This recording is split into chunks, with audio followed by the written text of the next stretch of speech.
രാവിലെ ആയപ്പോൾ 2 സഹോദരങ്ങളും നീലക്കുന്നിലെത്തി. ഓ എന്റെ ദൈവമേ, ഇവിടെ ചോര കട്ടിയാകുന്ന തണുപ്പാണല്ലോ.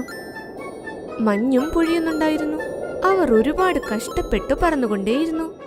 അവർ ഏകദേശം അരമണിക്കൂർ പറന്നതിനു ശേഷം അവർ പൂന്തോട്ടം കണ്ടു. അവിടെ എല്ലാ തരത്തിലുമുള്ള പൂവുണ്ട്. ഇപ്പി, ഞാൻ ഈ പൂന്തോട്ടത്തിന്റെ അടുത്ത് എത്തി. പെട്ടെന്ന് ആ പൂ അന്വേഷിച്ച് തുടങ്ങാം. ഇത് പറഞ്ഞ് മിങ്കു ഒരു വശത്തേക്ക് പറന്നു. പിന്നെ പിങ്കുവും പുറകെ ഓരോ പൂവിനെയും നോക്കാൻ തുടങ്ങി. ഏകദേശം 4 മണിക്കൂറോളം തിരഞ്ഞതിനു ശേഷം മിങ്കുവിന് പച്ച പൂന്തോട്ടം കാണാൻ പറ്റി. യെസ്, കിട്ടി.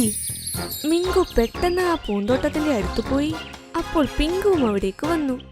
ഓഹോ, നീയും ഈ പൂവ് കണ്ടുപിടിച്ചോ? നമ്മൾ സഹോദരങ്ങളാണ് പിങ്കു.